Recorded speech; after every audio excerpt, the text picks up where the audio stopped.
Vítajte na hrade Biely kameň. V dnešnom videu vám predstavíme dobrovoľníkov, ktorí sa podujali hrad zachrániť. Prichádzajú či už s lopatami, fúrikmi, alebo len jednoducho s chuťou hradu pomôcť. Dobrovoľníci, ktorí veria, že aj malé skutky dokážu meniť svet. Že keď sa spojí nadšenie, vzniká niečo vzácne.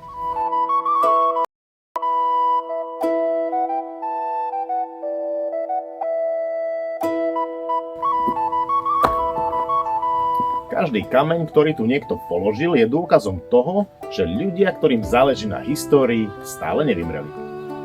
A možno aj vďaka práve ním bude Biely kameň opäť miestom, kde to znovu žije.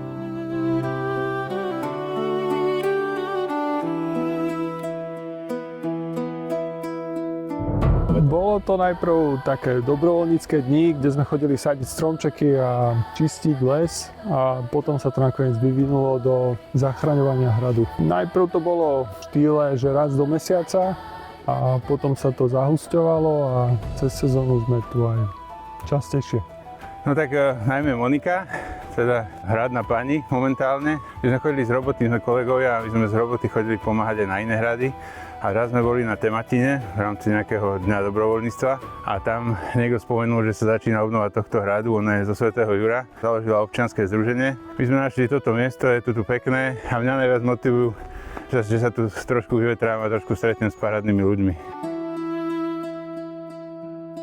Keď si tak zhrnieme, čo sme tu za tých 5 rokov s dobrovoľníkmi dokázali, tak si myslím, že pri všetkej skromnosti môžeme byť veľmi hrdí.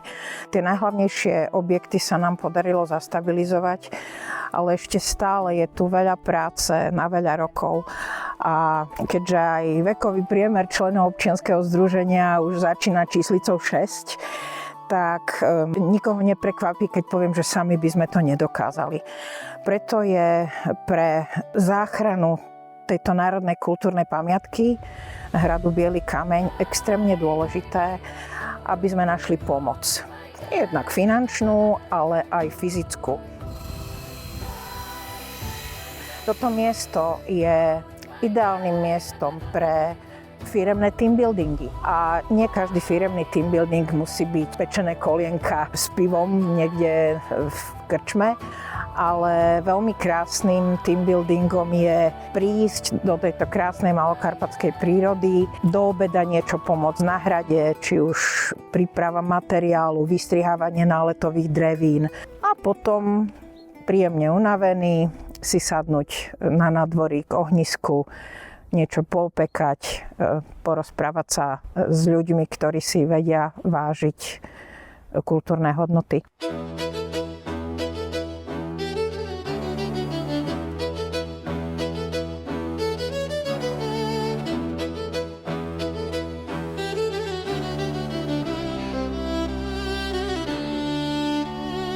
No ako financujeme túto záchranu? Financujeme ju z darov rôznych organizácií, rôznych dotácií, ktoré naša šikovná šéfka vybaví. Okrem toho, samozrejme, mali sme najväčší balík peňazí, chodieval v minulosti z Ministerstva kultúry, ale okolo toho je strašná administratívna pakáreň. Tak zatiaľ peniaze, ktoré chodili v minulosti v máji, v júni, tak v lani prišli v októbri, keď už bolo po moravskej sezóne a toho roku na konci augusta. Čiže potom nastanú strašné, ale úplne neskutočné stresy, aby sme ich dokázali minúť. No a potom samozrejme môže prispieť každý jeden človek. Máme niekoľko takých tabuliek na hrade. Mobilom môžu poslať 2 alebo 5 eur, čo napríde na účet a aj to je nejaký peniaz, ktorý pomôže na nákup nejakého materiálu a podobne.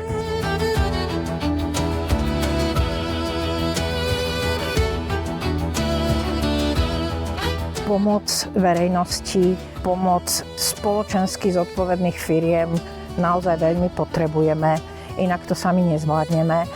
A ak sa nájdu ľudia, či už jednotlivci alebo firemné kolektívy, ktoré by nám v tomto našom veľmi náročnom verejnoprospešnom projekte chceli pomôcť a chceli by sa zapojiť, tak na stránke www.hradbielykameň.sk nájdete na nás kontakt a každý je vítaný. Ako ste mohli vidieť, hrad Biely kameň nie je len ruína. Je to symbol vytrvalosti a úcty k minulosti. Nuž, a každý, kto sem príde, odchádza s pocitom, že história sa dá zachrániť, ak na ňu nezabudneme.